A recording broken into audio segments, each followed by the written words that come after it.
The CEO is the topmost executive in a company. The position is associated with a huge salary, an enormous, luxurious office, and a private parking spot. CEOs can be the founders of their companies, inherit the position from their parents, or work extremely hard to climb the corporate ladder. While CEOs are the highest paid employees, they have much on their plates. Most of them work for 62.5 hours a week on average. Today, we will look at the highest paid CEOs in the world. Let's dive in. Number 10, Thomas Rutledge. Thomas Rutledge is the CEO and chairman of Charter Communications, Inc. He receives total compensation of approximately $38.6 million annually, earning $2 million as salary, $6.3 million as bonuses, and over $30 million in stock options. Charter Communications provides TV, internet, voice, and mobile communications to over 32 million customers spread across 41 states. Under Rutledge's leadership, the company completed mergers with Bright House Networks and Time Warner Cable, increasing the company's size by more than 3 times. Since 2016, the company has invested over $40 billion in technology and infrastructure. Mr. Rutledge's leadership has positioned Charter as the connectivity provider of choice for business and residential customers. Number 9, Robert Backish.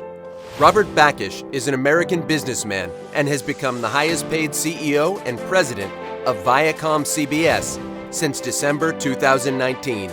He earns an annual salary of $38.9 million annually and held the same position at Viacom before merging with CBS Corporation. His salary consists of a base salary of $3.1 million, $16 million in stock awards, and $19.7 million in bonus compensation. The 58-year-old executive joined Viacom in 1997 as the Vice President of Planning and Development. He became Viacom's subsidiary MTV Networks Executive Vice President of Planning and Business Development in October 1999. In 2004, he was appointed Viacom Inc.'s Executive Vice President for Operations and became Viacom Enterprises Executive Vice President in 2006. He was responsible for the company's strategic planning and business development. Number 8, Ted Sarandos. Surprisingly, Netflix has 2 CEOs who take positions 8 and 7 in our list of the highest paid CEOs in the world. Theodore Anthony Sarandos Jr.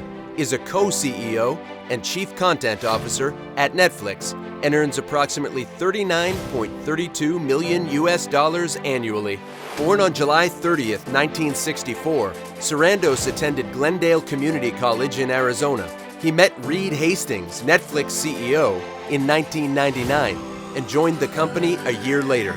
Sarandos oversees original programming and entertainment. The CEO was responsible for initiating the first original programming. He built the model where the company buys multiple seasons of shows without pilot orders. Sarandos uses algorithms to predict what shows viewers want to watch before producing them. The algorithm focuses 70% on a base of data and 30% on judgment. Number 7, Reed Hastings. Wilmot Reed Hastings Jr. is an American businessman, co-founder, CEO, and chairman of Netflix, with a compensation of about $43.23 million. He sits on several nonprofit organizations and boards, too. Hastings started his career at Adaptive Technology, where he built a tool for debugging software. He says that he learned the value of focus from Audrey McLean when she was Adaptive Corp's CEO. Hastings adds that it is better to do a single product well than several in a mediocre way. In 1997, he partnered with Mark Randolph and co-founded Netflix, which offered a flat-rate movie rental by mail to U.S. customers. The system combined 2 technologies, DVDs, which were easier to send as mail compared to VHS cassettes, and a website for placing orders. Netflix is now a worldwide phenomenon. Number 6, Greg Mafay. Greg Mafay is an American businessman and Liberty Media's highest paid president and CEO, earning about $47.12 million annually. The company owns entertainment and media businesses. Mafay is the chairman of several other organizations, including TripAdvisor, Live Nation Entertainment, and Sirius. In 2005, Mafay joined Liberty Media, which owns several subsidiaries, including Formula One, Atlanta Braves, SiriusXM, and an interest in Live Nation Entertainment. He is the vice chair of the Board of Trustees of Dartmouth College, chair of the Finance Committee, and Council on Foreign Relations member. He was previously the president of Seattle Public Library's Board of Trustees. Before joining Liberty Media, he was the former Microsoft and Oracle's chief financial officer and chairman emeritus of Expedia and Stars. Number 5, Mike Sievert. Mike Sievert is T-Mobile's CEO, president, and a member of its board of directors. As the company's most senior executive, he earns approximately $54.9 million US. Sievert receives a salary of $1.4 million, $9.1 million in bonuses, $44.3 million as stock, and close to $115,000 US as other forms of compensation. He was promoted to CEO when John Laguerre retired in May 2020, but took over the role a month earlier when the company closed its merger with Sprint. Born in Canton, Ohio, Sievert was ambitious at a young age, becoming a paper carrier for the repository at the age of 10. He used his earnings to purchase a Radio Shack TRS-80, a desktop microcomputer, and later a Commodore 64. In 1987, he graduated from Glen Oak High School and later from Wharton School of the University of Pennsylvania with a bachelor's degree in economics. Number 4, Chris Nasetta. Christopher J. Nasetta is the CEO and president of Hilton Worldwide Holdings, Inc. He makes approximately $55.9 million US in compensation. He earns $350,000 US as salary, $1.07 million in bonuses, $4.57 million in stock options, $49.52 million in stocks, and $361,160 US in other types of compensation. Nasetta was the CEO and president of Host Hotels and Resorts, Inc. before joining Hilton in 2007. He co-founded Bailey Capital Corporation in 1991 and served at the Oliver Car Company for 7 years before co-founding Bailey Capital. Nasetta is responsible for development works and related activities at Hilton, one of the largest commercial real estate companies in the Atlantic region. Number 3, Larry Culp. Lawrence Culp is the 11th chairman and 12th CEO of General Electric Company.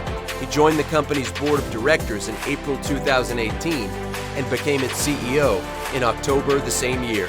Culp makes $72.7 million US, out of which $72.05 million is as stocks, $653,400 US as salary, and $19,950 US as other forms of compensation.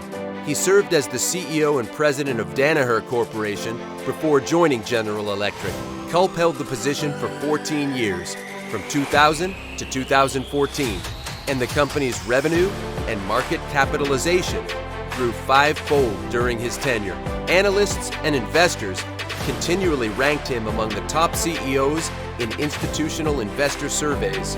Harvard Business Review named Larry Culp one of the world's top 50 CEOs. Number 2, Amir Dan Rubin.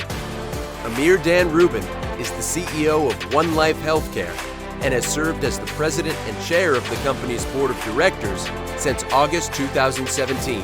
He was the executive vice president of United Health Group from January 2016 to August 2017. Rubin receives compensation of $199.05 million US, which consists of a salary of $623,000 US, $864,915 US in bonuses, $197.47 million in stock options, and $96,321 as other forms of compensation. Amir Dan Rubin was recognized as one of modern healthcare's 100 most influential people in 2020. The recognition acknowledged the national impact of One Life Healthcare's technology-powered and human-centered primary care model. Number 1. Chad Richardson. The world's highest paid CEO is Chad Richardson, an American entrepreneur who has been serving as the CEO and president of Paycom since it was founded. He began his career in sales at ADP, the largest and leading payroll processing company in the United States. Richardson later moved back to Oklahoma, where he founded Paycom in 1998. Chad Richardson earns $211.13 million in total compensation. He makes $724,800 as salary, $105,815 as bonuses, $209.56 million as stocks, and $736,530 as other forms of compensation. What do you think of CEOs' salaries? Do you think they deserve what they earn? Leave your comments below. Don't forget to like and subscribe.